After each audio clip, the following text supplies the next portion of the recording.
come to realize that if it has to be, it's up to you.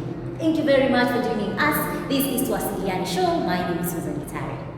And so guys, this time around, my youths wameamua. And so in the show today, we have a very important guest who is the incoming president of this country. Hey guys, I am surprised, I am shocked. Youths are really taking up the space. So thank you very much for joining us today, Pedrin. Can you kindly tell us who is Pedrin? Okay. First, allow me to appreciate this opportunity. And of course, finding time to host me today so that I could at least discuss with our citizens and our fellow youth on what I have for this country and how I can change my country. True. My name is Pedrin. I'm born in Homa Bay County. I'm raised in Bomet County, where, of course, I graduated from University of Lembo, where I did my Bachelor of Educational Arts. Of course, in leadership, I've served a lot as a young person in high school. Different roles to play, in campus. I was the Secretary General of the Student Union. And then after campus, I also served with the Google company a bit to do the digital skills marketing. Then I started my own party. Of course, we are a party of young people with so many young people. Oh, you're a party leader? Yeah, I'm a party leader. Oh, wow. I'm a party leader for Accountability and Transparency Party, a party that originates from aspiration of young people to proper leadership and opportunity for them to be in leadership. Of course, all along I've done the ordinary thing that it takes to be an ordinary citizen. Yeah. If they have to call it in the terms of those are the hustler guys, we'll call it the real hustler. I've been, like currently I'm a part-time DJ, I'm a cobbler full-time, I'm a part-time barber. That's what I do, but yes, I'm a president tomorrow. Wow. Yes. You're so inspiring. Like, your story is just amazing. So, how did you come into a conclusion? And you know what, guys? I'm running for a presidential seat. And I can see you have a literally by right. The revolution is now. Can you just revolution was supposed to be yesterday, but we postponed it a bit. So we are putting it now. Of course we are late. Yeah. But it's because things are not working out in this country. And as a young person, I don't imagine being in a country that things don't work. A country whereby people just come and promise us many things and take us as young people for voters, but they can't change our life. And it's clear to me that these people are not going to change our life anytime soon. Yeah, and we are the majority. And therefore, as a person who is suffering out of this bad leadership, I want to change my life. And maybe by changing my life, I'll be changing the life of my citizens in this country. Because I can't trust them anymore. They failed their yesterday promise. They are going to fail their today promise. And I don't think that I have that faith to give them.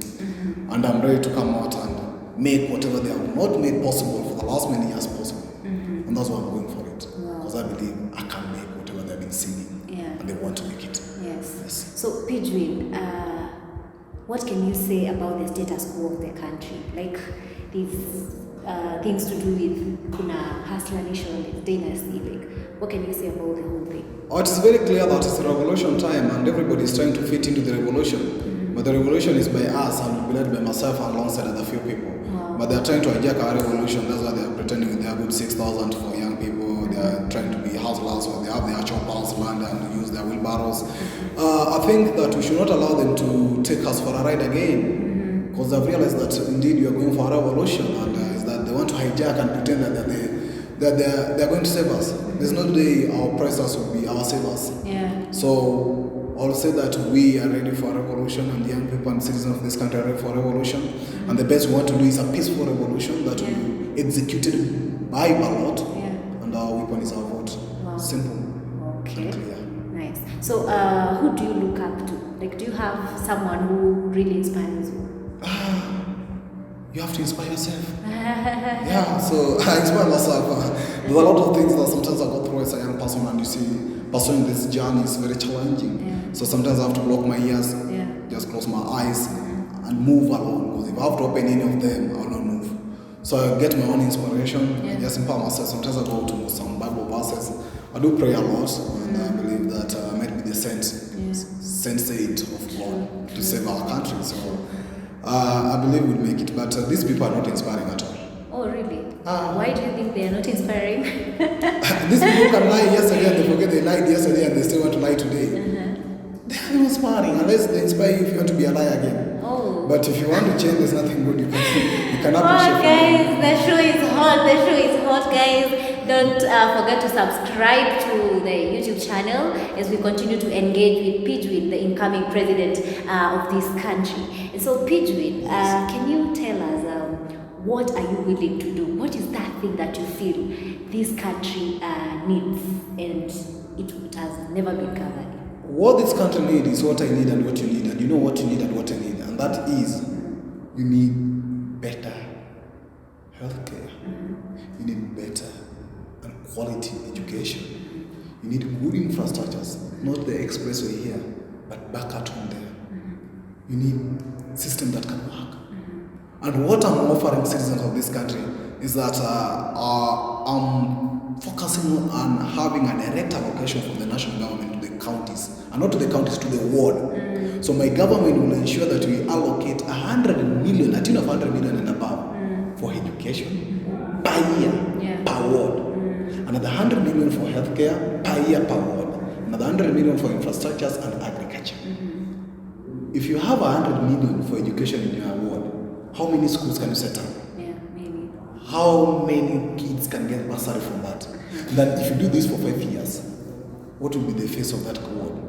So it's a responsibility of a national leader to ensure that all villages are set up and ready for development. Then you can hand over those counties and wards to the county government so that at least now we can talk of a devolution. But devolving a system where there's no those qualities, like today, how many public schools do we have? They're reducing. They're moving to private schools. It is because our political leaders became businessmen in the political position. Then they are privatizing our country. So they're moving it from a public-owned government to a private entity. And they're the CEOs. Another question, Pedrin. Do you feel like, now assume you're not the president of this country, how could you have ensured there's a cap, as in how could you have ensured that COVID-19 was well capped? Like, no, you see, when COVID, of course, at the start of COVID, I think our leaders were much on commercial aspect than the individual aspect. Because remember how we reported these cases, or the plane from China is landing. I think our country, they wanted COVID to be with us so that they could have some cash from somewhere and come with some measures. Because why are you still closing businesses tonight? A person who closed a pub to come vote you out, a pub is still closed today and you're asking vote from the same person. Does it make sense? So it was literally that it had to, of course, affect a lot of ordinary citizens. And it is what they did willingly. I'll say the state of COVID in our country is intentional by the leaders. They refuse to handle COVID in a manner that could at least favor ordinary citizens. how do you feel that they could have handled it? They could have stopped all planes first at the beginning. Then ensure that you do this vaccination that's not happening now. But the vaccines were not. You remember there were young men who decided to offer some thermometers and I don't know what and beds for hospital. Where did the government do? Yeah. They never even considered. Okay, and that brings me to the question on corruption. Like, do you feel like kuna siku tutaamka like tupate hakuna corruption? Yeah, the day we'll decide that we don't want to be corrupt. Yeah. So you believe we are all corrupt? Yeah, if we agree we are not going to be corrupt, then we'll have a good country. Okay. But if you are still thinking that corrupt person and comparing that corrupt person with another better corrupt person, then when are you expecting that corruption to happen? And that's why we are coming into offer alternative. I'm more corrupt. Yeah. If you have any evidence of either where or whatever it is, come. Okay. But we must give an alternative. Because if we don't give an alternative and leave the field for only corrupt person or corrupt individuals, then we are not going to have anything. They are all corrupt. Yeah. So Pedrin, what are some of the challenges that you face when, as an aspiring president of this country? I'll say by my age and that I'm young, you see, we'll face a lot of challenges, and also, of course, the financial muscles and opportunity along with us. So, of course, having even assurance, I'm telling you, having these opportunities is very hard for us to do so. I have a thing for this country, but it will give me an access. They know that maybe because of my stature, I'm not able to have anything valuable, and maybe they'll charge me more cash, and I've told them I'm a cobbler, so it means I have to cobble over 2 weeks to get money to have an access somewhere. So it's a bigger challenge that I face, but the greatest challenge is to believe in yourself. Believing that whatever is you are pursuing is possible, even when everybody says it's impossible, is the greatest challenge. So as I told you, I inspire myself and I look up to myself to be who I want to be.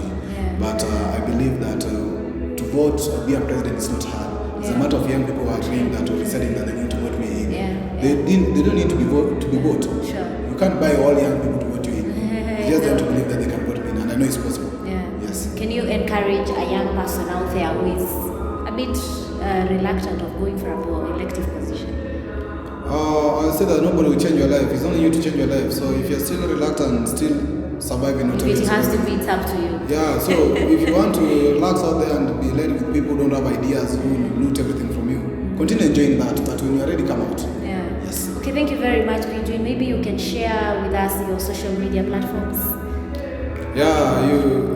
My name is Pedrin. You Google that, you'll get all my history. You go to my Facebook, of course, account, you just look for Pedrin. You go to Twitter at Pedrin. And of course, my email you can use bodimwengu@gmail.com, and we can interact. Always, you can just call me, we can talk, and we can have something for this country. Thank you very much. Appreciate it. Mr. President. Thank you very much for joining us today as we interact with the incoming president of this country. This is Twasiliane Show. My name is Susan Gitari.